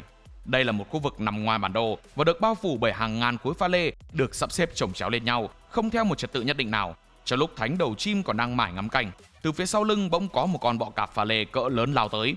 Nó di chuyển thuần thục giữa những khối đá và dùng đuôi húc ồ ạt khiến Sanraku phải liên tục né tránh. Mục tiêu của lần thăm hỏi này chỉ là để cậu làm quen với nơi đây và thu thập những vật phẩm hiếm nếu có. Vì vậy mà Sanraku không định sẽ quẩy tung chỗ này lên như những khu vực trước đó. Tuy nhiên khi mới vừa suy nghĩ sẽ đi dạo chill chill thì một bầy bọ cạp pha lê đã xuất hiện bao vây lấy cậu. Đúng lúc này cậu mới nhớ lại lời của Bilak đã nói, phen này toàn chắc. Cả bọn lao lên và tông thẳng vào Sanraku khiến cậu đăng xuất về Rabbituza. Vừa về tới thì đã bị Imun giáo huấn. Sanraku lập tức lôi ra vật phẩm hối lộ cao cấp, một củ cà rốt thơm ngon để khiến Imun quên đi sự việc vừa rồi. Sau cùng thì cô thỏ nhỏ cũng phải mở cổng cho Sanraku để thánh đầu chim tiếp tục khiêu chiến với đám bọ cạp khôn ngoan đó. Khác với lần trước, Sanraku đã có kinh nghiệm trong việc tìm gặp đám bọ cạp. Cậu định bụng sẽ lặng lẽ di chuyển và không gây ra tiếng động. Nhưng khi vừa cầm cuốc gõ thẳng vào một khối đá thì đám bọ cạp lập tức ảo ra đông không tả nổi. Trước khi bị đánh cho bay màu, Sanraku đã thó vội một viên pha lê quý hiếm làm chiến lợi phẩm. Định bụng sẽ đi ngủ sau một ngày dài đánh đấm, Sanraku lại nghĩ tới việc thu thập những mảnh vỡ từ bọ cạp pha lê để làm vật phẩm nên cậu đòi phải thử ngay. Sanraku tiếp tục trở lại khu vực đỉnh núi để tìm cách lấy vật phẩm mới. Ngay khi đám bọ cạp lao vào tính hội đồng, cậu lập tức nhảy lên cao và xác nhận những mảnh vỡ rơi ra sẽ hóa thành vật phẩm. Cùng lúc này, Inventoria được sử dụng như một cánh cửa thần kỳ để giúp cậu tránh khỏi những cỗ máy xay thịt bằng pha lê đang trực trở bên dưới. Sau một khoảng thời gian nấp trong không gian lưu trữ, Sanraku nhảy ra ngoài và lúc này ở đây không còn con bọ cạp nào mà chỉ có những mảnh vỡ còn sót lại. Ung dung nhặt hết đống chiến lợi phẩm vừa có được, Sanraku liên tục hả hê với trí thông minh của mình. Tuy nhiên, sau khi kiểm tra kỹ hết các đống vật phẩm, Sanraku nhận ra mình vẫn chưa sở hữu chiếc ngòi đáng giá của con bọ cạp nên đã đánh liều làm thêm lần cuối rồi trở về Rabbituza. Cậu nhanh chóng tạo ra tiếng động để các con bọ cạp bám lấy mình rồi rút thanh thố nguyệt ra chém liên tục vào cái ngòi quý hiếm. Tuy nhiên sau khi sử dụng một đống búp kèm theo sức mạnh sẵn có, Sanraku vẫn không thể đốn hạ thứ mình cần. Vì vậy, cậu đã cưỡi lên ngòi của một con bất kỳ và thu hút các con khác tấn công vào đó, trong khi mình sẽ trốn vào Inventoria. Sau khi nhận đủ sát thương, cái ngòi đã bắt đầu nứt ra, thì Sanraku liền trở lại đâm kiếm vào vết nứt để khiến nó rơi ra hoàn toàn. Nhưng xui thay, cái ngòi đã rơi ra khỏi tầm với của cậu, cho nên thánh đầu chim đã bay màu mà không thể lấy được vật phẩm mình muốn. Cay không thể tả, Sanraku đã khóc lóc trước sự xui xẻo mà nữ thần ngẫu nhiên ban tặng. Cậu liên tục hỏi thăm nhị vị phụ huynh của nữ thần trước ánh mắt ngơ ngếch của Imun. Để giảm cảm giác ức chế này, Sanraku đem mớ vật phẩm mình vừa kiếm được để khoe với Bilak, nhằm kiếm vài lời khen cho sướng thần. Quả đúng như dự đoán của anh chim, Bilak liên tục sổ ra những lời thán phục trước mớ nguyên liệu quý hiếm. Bên này, Imun tính bơm đều rằng Sanraku không thể lấy được ngòi của bọ cạp, nhưng đã bị cậu nhét nguyên củ cà rốt vào mồm. Thấy Bilak đang bận loạn, Sanraku cũng tranh thủ hối thúc cô làm cho mình vài món vũ khí xịn sò. Nhưng Bilak đang bận đắm chìm vào hạnh phúc khi hít ke từ những vật liệu hiếm, và những thứ này cũng không thuộc chuyên môn của cô. Những bảo thạch này phù hợp để làm trang sức hơn là vũ khí, mà người tạo ra nó là thợ kim hoàn chứ không phải là thợ rèn. Tuy nhiên ở Rabbituza không có thợ kim hoàn nên Bilak đành phải gọi một người từ vương quốc Khazith để nhờ vả. Chỉ sau vài tiếng gọi, một con mèo đi hia với bộ dạng tấu hải xuất hiện và liên thuyên về bản thân và tình yêu không ngừng nghỉ. Nó tự xưng mình là Alamis và là kiếm thánh của quốc gia. Bilak đề nghị Alamis giúp đỡ và tìm thợ kim hoàn đào Nyata để làm vài món đồ trang sức. Sau màn flex về xuất thân của Sanraku, Alamis đột nhiên chĩa kiếm về phía thánh đầu chim để test thử cậu là hàng real hay fake. Tuy không biết cái mẹ gì đang xảy ra, Sanraku cũng phải vội vàng né đòn nếu cậu không muốn bỗng dừng đăng xuất. Cuối cùng, Alamis chào tạm biệt Bilak bằng một nụ hôn ở tay, hẹn sẽ mang về một món trang sức vô tiền khoáng hậu rồi rời đi. Xong nhiệm vụ, Sanraku đăng xuất khỏi game để nghỉ ngơi sau một ngày quẩy bùng nóc. Ngay lúc vừa out game thì cậu nhận được tin nhắn từ hai đứa bạn thân. Có mùi bẫy nên cậu đã ngay lập tức bơ luôn rồi chìm vào giấc ngủ. Nhờ được nghỉ ngơi đầy đủ, Sanraku trở lại với một tinh thần hào hứng và một cơ thể sung mãn. Tại lò rèn của Rabbituza, Alamis cũng xung phong tham gia vào chiến dịch biến Bilak thành cổ tượng. Sanraku tuy không muốn để Alamis đi theo vì sợ game sẽ quá easy, nhưng vì cả Khazith cũng đang để mắt đến cậu nên việc từ chối là điều không thể. Quá mệt mỏi với thằng mèo sĩ gái này, Sanraku cũng đành ngậm ngùi đèo thêm một đứa phiền phức theo. Trở lại với thị trấn thứ 8, Sanraku phải khoác lên mình một bộ áo choàng trắng dị hợm để nhét một con mèo và một con thỏ vào trong người. Riêng Imun thì có thể biến hình nên thoải mái vừa nốc bình mana vừa đi dạo xung quanh, trong khi hai khứa kia đang vật nhau ì đùng sau lớp áo. Đang di chuyển thì một player có avatar là một cô bé loli dễ thương tiến đến. Nhưng đến khi cô bé cất giọng lên thì tôi cũng phải quỳ lạy cái đầu óc của nhà phát hành. Vì trong nhân dạng trẻ con đáng yêu ấy là tâm hồn và giọng nói của một người đàn ông trung niên. Bởi đúng là đừng nên đánh giá một ai qua vẻ bề ngoài mà. Ông chú Loli vừa nhìn chằm chằm vào Sanraku, vừa liên thoáng về thông tin cá nhân của cậu, khiến cả đám phải kinh ngạc. Ông tự giới thiệu mình là giáo sư, thủ lĩnh của hội nghiên cứu Library. Clan này chuyên về nghiên cứu và phân tích thế giới quan trong Shangri-La Frontier, nên việc nắm trong tay nhiều thông tin mật cũng là điều dễ hiểu. Việc ông tự mình tới đây là để tìm hiểu thông tin về thất chủng tối thượng, cũng như ngỏ ý muốn Sanraku tham gia cùng mình để vén bức màn bí mật về thế giới trong game. Việc khám phá thế giới chính là niềm yêu thích của Sanraku khi chơi tựa game thần thánh này. Đây quả là một cơ hội ngàn vàng để cậu có thể chinh phục được những gì mà mình mong muốn.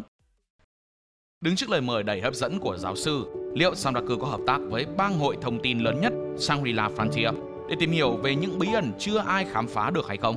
Tất cả sẽ có trong video tóm tắt Shangri-La Frontier Season 2 sắp tới. Tôi tin là các anh em vẫn sẽ còn xem tới đây. Vậy thì còn chờ gì không cùng tôi bàn luận về thế giới Shangri-La Frontier ở bên dưới? Còn giờ thì đừng quên nhấn like, share và subscribe cho kênh Anime Rewind ngay đi nhé. Cảm ơn các bạn đã xem video. Hẹn gặp lại trong những video sau. See ya!